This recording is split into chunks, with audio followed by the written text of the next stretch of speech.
머리 숙여 기도드립니다. 하나님 아버지, 이제 말씀을 듣고자 합니다. 세상 많은 소리가 있사오나 이 시간 주의 말씀에 귀를 기울입니다. 말씀하여 주시고 주의 말씀 가운데 저희들을 새롭게 하여 주시옵소서. 성령님, 이 시간 함께하여 주시옵소서. 예수 그리스도의 이름으로 기도하옵나이다. 아멘. 오늘은 지난주에 이어서 베다니 나사로 이야기를 이어나가고자 합니다. 말씀 가운데 우리 하나님의 은혜가 또 평강이 또 새롭게 하심이 모든 성도들에게 함께 하시기를 축원합니다. 사랑하는 사람 나사로가 병들었다는 소식을 들은 예수님의 반응은 의외였었습니다.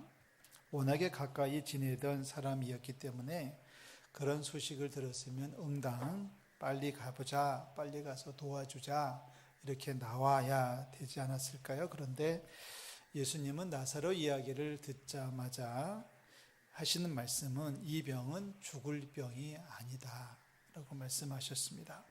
이 병은 죽을 병이 아니라 하나님께 영광을 올려드리려고 하는 것이다. 하나님의 영광을 위함이다 라는 말씀을 주셨습니다. 전혀 서둘지 않으셨던 예수님은 그 자리에서 이틀을 더 머무셨습니다. 그리고 나서 이틀이 지나자 예수님은 갑자기 나사로를 보러 가자고 제자들을 재촉하셨습니다. 사실 나사로의 집이 있던 베다니는 예루살렘 바로 옆에 그냥 붙어 있다고 생각하면 되죠. 굳이 거리를 따지면 오리쯤 됐다라고 되어 있는데 한 3km 정도밖에 떨어져 있지 않은 그 작은 마을 베다니, 바로 유대의 정중심이었던 예루살렘의 바로 옆에 위치한 작은 마을입니다. 유다에 속한 지역이었고 이 지역은 예수님에 대해서 반감을 가진 사람들이 많이 진을 치고 있었던 곳입니다. 나사로를 보러 가자, 예수님은 유다로 가자라고 하는 말씀에 예수님의 제자들이 반응을 합니다. 반대를 합니다. 거기에 가면 자칫 봉변이라도 당할 것이 염려되었기 때문에 제자들은 만류를 하죠. 그런데 예수님은 제자들의 만류에도 불구하고 가야 된다라고 하는 뜻을 굽히지 않으셨습니다. 11절에 보니까 우리 친구 나사로가 잠들었도다, 내가 깨우러 가야 돼 라고 말씀하셨는데요. 그 제자들은 뭐 잠들면 일어나겠지요 뭐 이러면서 이제 유대로 가는 것에 대해서 거부감을 표현했습니다. 그러자 결국 14절에서 예수님께서 뜻밖의 말씀을 하십니다. 14절에 이에 예수께서 밝히 이르시되 나사로가 어떻게 됐다? 죽었느니라. 이틀 전에 뭐라고 하셨어요? 죽을 병이 아니다 라고 하신 예수님께서 이제 와서는 죽었다라고 얘기를 하셨습니다.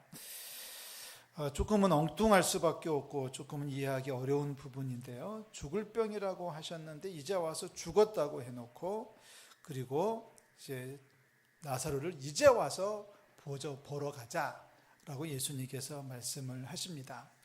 그러면서 예수님께서 15절에 아주 의미심장한 말씀을 하셨어요. 15절 말씀을 다시 한번 읽겠습니다. 15절, 내가 거기 있지 아니한 것을 너희를 위하여 기뻐하노니 이는 너희로 믿게 하려 함이라. 그러나 그에게로 가자 하시니 이는 너희로 믿게 하려 함이다. 우리 맨 앞에서 예수님께서 나사로의 병 이야기를 들으시고 영광을 위함이다 이렇게 말씀하신 주님께서 이 병은 죽을 병이 아니라 하나님의 영광을 위함이다 라고 말씀하셨는데, 이제 와서는 나사로가 죽었다, 내가 거기 있지 아니한 것은 너희로 믿게 하려 함이다 라고 얘기를 하셨습니다. 다시 말해서 나사로가 병들었다는 소식을 듣고도 빨리 움직이지 않으신 것, 그래서 결국은 나사로가 죽었다, 그런데 이제 와서 가보자라고 하시는 것, 이 모든 일의 진행이 바로 너희로 믿게 하려 함이다 라고 예수님께서는 결론을 내리고 있습니다. 때로는 시간을 지체하셨고 언제는 안 죽을 거라고 하셨다가 이제는 죽었다고 하시고 죽었는데 이제 와서 가자고 하시고 그것도 자칫 잘못하면 돌에 맞을 수 있는 상황임에도 불구하고 유대로 가야 된다라고 고집하시는 예수님, 이 모든 일을 결론 내리시면서 이렇게 하는 이유가 뭔지 알아? 다 너희로 믿게 하려 함이다라는 겁니다.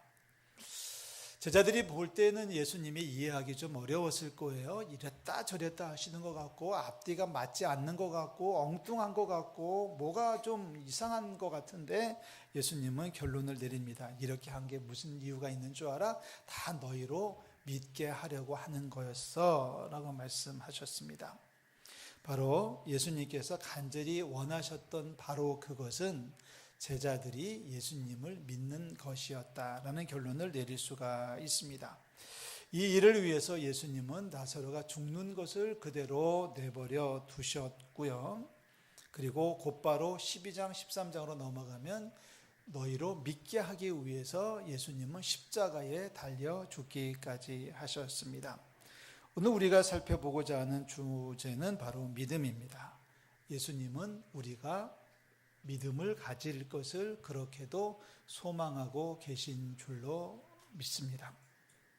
아멘.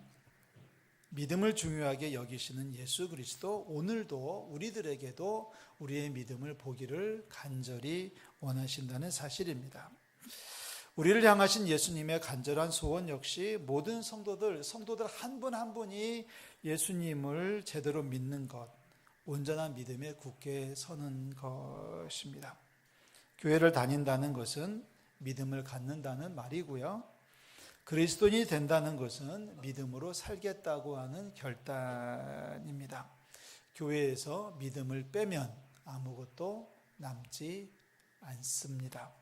만약에 믿음이 빠진 교회가 있다면 그 교회는 그냥 침묵단체일 뿐입니다. 성도에게 믿음이 없다면 그 성도는 성도가 아니라 교회를 왔다 갔다 하는 교인일 뿐입니다. 예를 들면 저희 교회에 하루에 한 번씩 출입하는 우체부 아저씨는 여러분보다 더 열심히 교회를 왔다 갔다 하지만 믿음이 없으니까 성도가 될 수가 없는 것과 같습니다. 성도에게 믿음이 빠져버리면 성도가 아니라는 얘기를 여러분 기억하십시오. 자, 예수님은 어느 날 베드로에게 이런 말씀을 하셨습니다. 베드로의 믿음이 떨어지지 않도록 내가 너희를 위해서 기도하고 있다라고 말씀하셨죠. 누가복음 22장 말씀입니다. 다 같이 한번 읽겠습니다. 시몬아 시몬아 보라 사탄이 너희를 밀 까부르듯 하려고 요구하였으나 그러나 내가 너를 위하여 내 믿음이 떨어지지 않기를 기도하였노니 너는 돌이킨 후에 내 형제를 굳게 하라. 자, 예수님께서 이제 마지막 십자가에 달리실 직전에 주신 말씀이거든요. 내가 가면 베드로 네가 나머지 제자들을 잘 인솔해야 돼. 나머지 일들을 네가 맡아줘야 돼. 이런 말씀을 하셨어요. 그렇다면 예수님은 베드로를 위해서 기도하실 때 뭐라고 기도하셔야 됐을까요? 하나님 베드로에게 능력 주십시오. 베드로에게 지혜 주십시오. 베드로를 지켜주십시오. 뭐 이런 기도를 하셨을 것 같은데 오히려 예수님은 베드로를 위해서 기도하실 때 내가 너를 위해서 뭐라고 기도하는 줄 알아? 네 믿음이 떨어지지 않게 해달라고 기도하고 있어 라고 예수님은 강조하셨다는 겁니다. 베드로의 믿음을 지켜내시기 위해서 예수님은 그토록 애를 쓰셨다. 바로 그 예수님께서 오늘 저와 여러분들을 위해서 기도하시고 저와 여러분들을 위해서 간절히 바라시는 것, 우리가 믿음 안에 살아가는 것입니다. 다시 말하지만 믿음이 없으면 아무것도 아닙니다. 신앙인에게 있어서 믿음이 없으면 아무것도 아니고요. 하나님께서 살아계시고 또 하나님의 임재 가운데 우리는 살아가고 있다는 사실을 믿고 살아갈 때에 우리는 세상을 이기게 될 것입니다. 예배도 그렇지요. 우리가 수많은 예배를 드리지만 이 자리에 하나님이 살아계시다, 하나님이 임재하신다는 사실을 믿고 드려지는 예배가 하나님 앞에 아름다운 제사가 될 줄로 믿습니다. 하나님 앞에 우리가 예배하는 거죠. 우리가 하나님 앞에 예배하는데 하나님이 계시다, 하나님이 우리 가운데 임재하신다는 사실을 믿지 못한다면 우리의 예배는 허공을 가르는 엉뚱한 시간이 되고 말 것이 분명합니다. 믿음이 중요합니다. 믿음이 얼마나 중요한지 성경을 몇 군데 살펴보려고 합니다.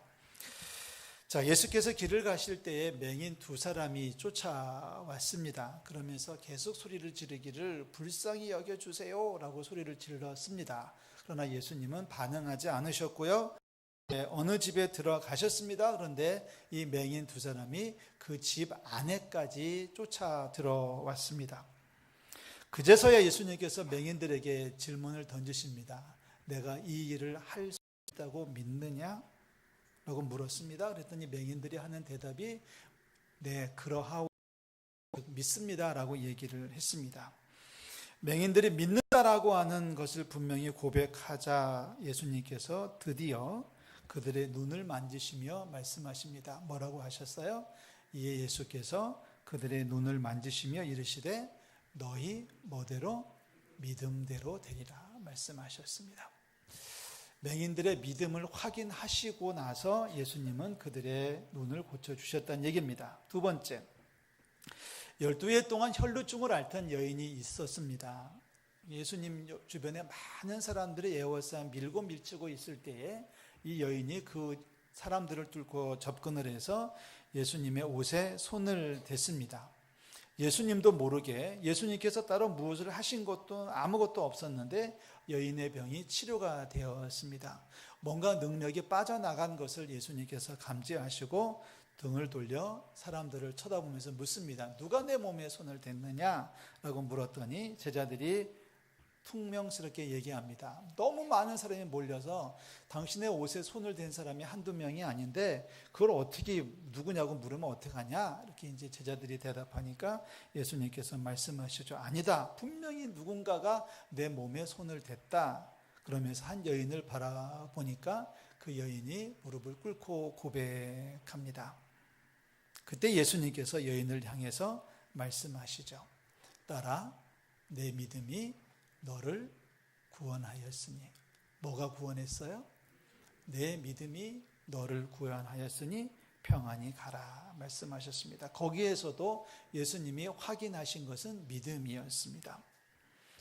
마가복음 2장에 보면 중풍병자를 4사람이 들것에 들고 와가지고 지붕을 뚫고 달아내리는 사건이 있습니다.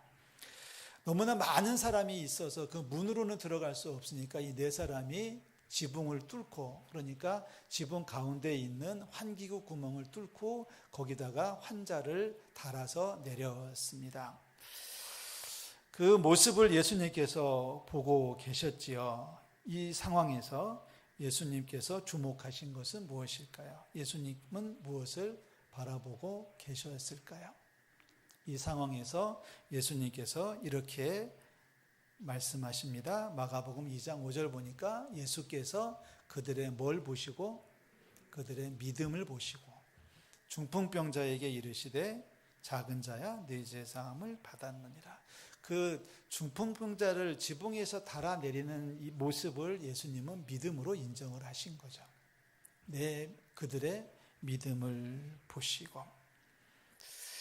하나만 더 볼까요? 예수님께서 가버나움이라는 마을에 들어가셨습니다. 그때에 백부장이 예수님을 찾아왔습니다. 백부장은 말 그대로 100명을 다스리는 지휘관이고 특별히 로마에서 파송된 사람이기 때문에 백부장이 갖는 권한은 요즘 우리식으로 말하면 경찰서장쯤에 해당된다고 보시면 맞을 것 같습니다. 이 엄청난 권력의 소유자가 나그네 같고 집시 같은 예수님을 찾아와서 무릎을 꿇고 무엇을 구합니다. 주님, 제 하인이 병들어서 몹시 괴로워하고 있습니다. 하인이 중풍병으로 몹시 괴로워한다는 이야기를 들은 예수님께서 갑자기 자리에서 일어나면서 그래 가자, 가서 내가 고쳐주마 하고 말씀하셨습니다. 그러자 백부장은 굳이 가실 필요가 없습니다. 굳이 가실 필요가 없고 여기서 그냥 말씀만 하셔도 충분히 고칠 수 있습니다 라면서 예수님을 제지합니다. 백부장이 대답하여 이르되 주여 내 집에 들어오심을 나는 감당치 못하겠사오니 다만 말씀으로만 하옵소서. 그러면 내 아인이 낫겠습니다. 이 말을 들은 예수님이 마음이 뜨거워지십니다. 야, 이런 믿음을 우리가 볼 수 있구나라고 하는 거죠. 예수께서 들으시고 놀랍게 여겨 따르는 자들에게 이르시기를 내가 진실로 진실로 너에게 이르노니 이스라엘에서 이만한 믿음을 본 적이 없다라고 이제 백부장에게 말씀하시는 내용입니다. 마가복음 8장 13절 다 같이 읽습니다. 가라 내 믿은 대로 될지어다. 가라 내 믿은 대로 될지어다. 백부장의 믿음이라고 하는 것은 공간을 초월하는 믿음이었습니다. 여기서 주님이 말씀하시면 주님의 그 말씀의 능력은, 말씀의 권위는 멀리 떨어진 그곳에서도 역사하는 줄로 믿는다라는 백부장의 믿음을 보신 예수님께서 하시는 거예요. 가라, 내가 믿은 대로 될 것이다 라고 말씀합니다. 이외에도 여러 가지 모습들을, 여러 가지 사건들을 성경에서 찾을 수 있습니다만은 우리가 다 찾아볼 수는 없고 네 군데만 찾아봤는데요. 이 네 사건의 기본이 뭐냐면 믿음이 깔려 있다는 겁니다. 믿음을 확인하시고 예수님은 움직이셨고, 믿음을 물어보셨고, 믿음을 확인하신 다음에, 믿음을 보신 다음에 무언가 일을 하셨습니다.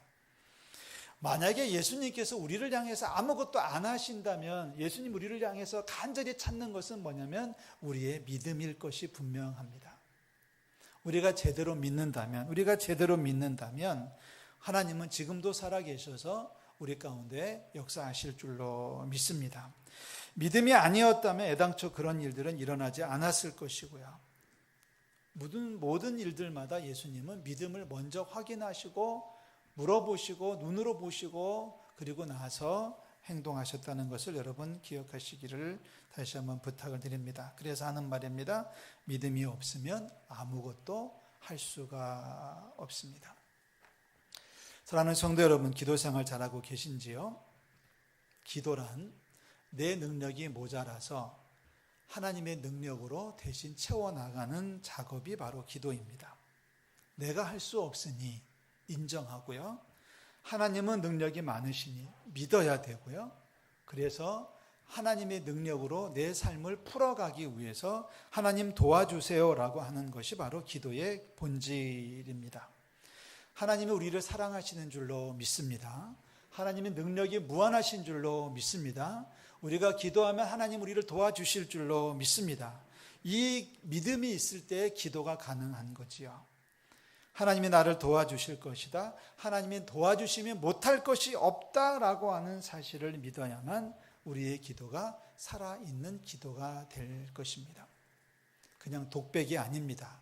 지나가는 말로 툭 던져보는 말이 아니라 살아계신 하나님이 우리를 도우실 것이라는 믿음을 가지고 기도할 때 하나님의 응답이 이루어질 줄로 믿습니다. 그래서 예수님도 이런 말씀을 하셨어요. 마가복음 11장에 보니까 이렇게 얘기하십니다. 내가 너희에게 이르노니 말하노니 무엇이든지 기도하고 구하는 것은 받은 줄로 어떻게 해라? 믿으라. 무엇이든지 기도하라. 그리고 구하면 받는다고 믿어라. 그러면 그대로 될 것이다. 하나님의 능력이 모자라서 우리를 돕지 않으시는 게 아니라 우리가 믿지 않기 때문에, 믿음이 모자라기 때문에 이게 안 되는 거 아닌가라는 생각을 분명히 하셨으면 좋겠어요. 무엇이든지 기도하고 구하는 것은 받은 줄로 믿으라. 믿음으로 사시기를 주의 이름으로 축원합니다. 히브리서 11장에 보면 믿음의 거장들의 명단이 기록이 되어져 있습니다. 아벨, 에녹, 노아, 아브라함, 이삭, 야곱, 모세, 기생, 라합까지 여러 사람들의 명단이 쭉 기록이 되어져 있는데 이들의 공통점이 있었습니다. 이들이 나이가 몇 살이다, 이들의 학력이 얼마 이상이다, 이들은 힘이 얼마 이상이다, 이들은 직업이 뭐다, 이런 어떤 그런 데서 오는 공통점은 찾아볼 수가 없습니다.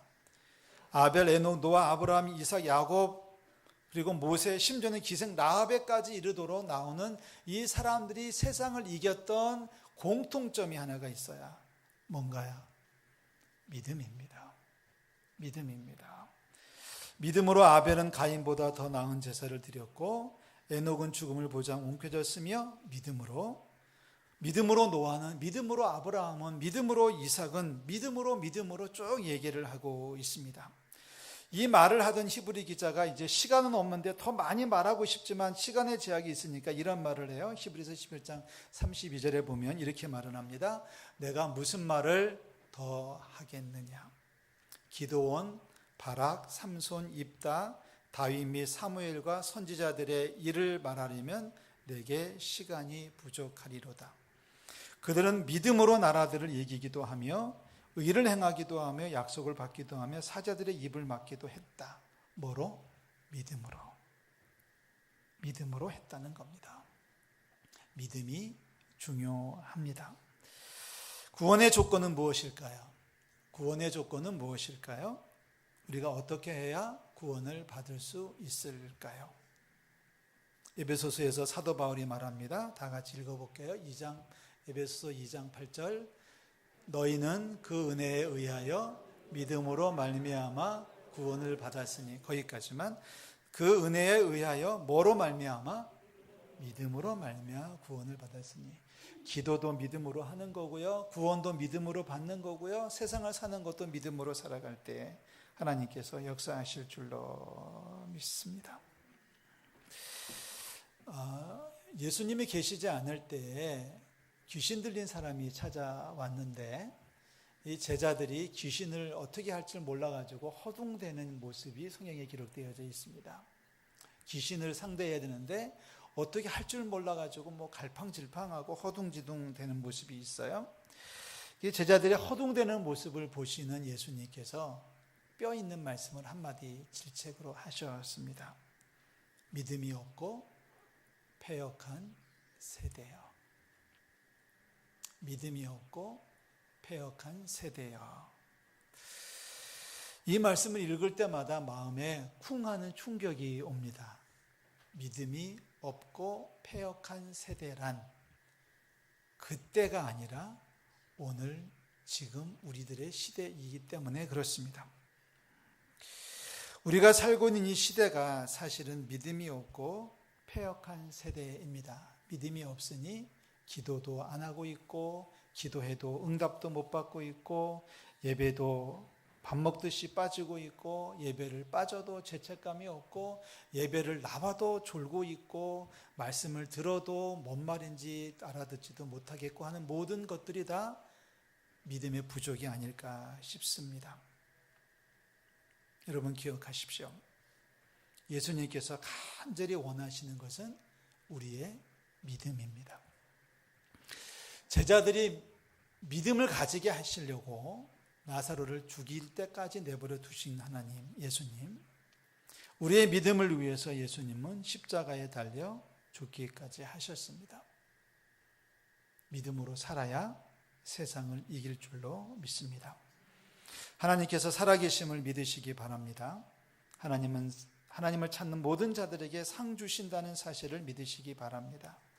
독생자를 보내사 우리들을 위해 십자가에 달려 죽게 하신 하나님의 사랑을 믿으셔야 돼요. 예수를 그리스도라고 믿는 자들마다 멸망치 않고 영생을 얻을 줄로 믿으시기를 주의 이름으로 축원합니다. 우리의 삶 가운데 믿음을 자꾸 갉아먹는 것들이 있고요, 우리의 믿음을 자꾸 지켜 세워주는 것들이 있습니다. 믿음을 갖기를 원하신다면, 믿음이 좀 더 든든히 세워지시기를 원하신다면 여러분 TV 리모컨이 아니라 말씀을 펼치셔야 됩니다. 믿음으로 살기를 원하신다면 세상 사람들 앞에 굽실거리지 말고 주님 앞에 무릎을 꿇으셔야만 됩니다. 믿음을 구하시면 주님께서 우리의 믿음을 새롭게 하시고 풍성하게 해 주실 줄로 믿습니다. 특별 새벽 기도회에 이 말씀을 이어나가겠습니다. 믿음이란 무엇인지, 믿음으로 하는 기도가 무엇인지는 내일 새벽부터 이어나가겠습니다. 나는 왜 이렇게 믿음이 없는지 몰라요 하시는 분들 도전해 주시기를 부탁을 드리고요. 믿음이 세상을 이긴다고 하는 사실을 기억하시고 여러분 믿음의 자리에 도전해 주시기를 부탁을 드립니다. 다시 얘기하지만 하나님은 무슨 일을 하시려고 할 때 항상 우리의 믿음을 확인하신 다음에 움직이십니다. 우리의 믿음이 없으면 하나님은 뒷짐을 지실 것이고요, 우리의 믿음을 확인하실 수만 있다면 예수님은 움직이실 겁니다. 세상은 힘들지만 주님이 우리와 함께 하실 때 세상을 이기게 될 줄로 믿습니다. 믿음 안에 승리하는 우리 모든 성도들 되시기를 주님의 이름으로 축원합니다. 다 일어나서 우리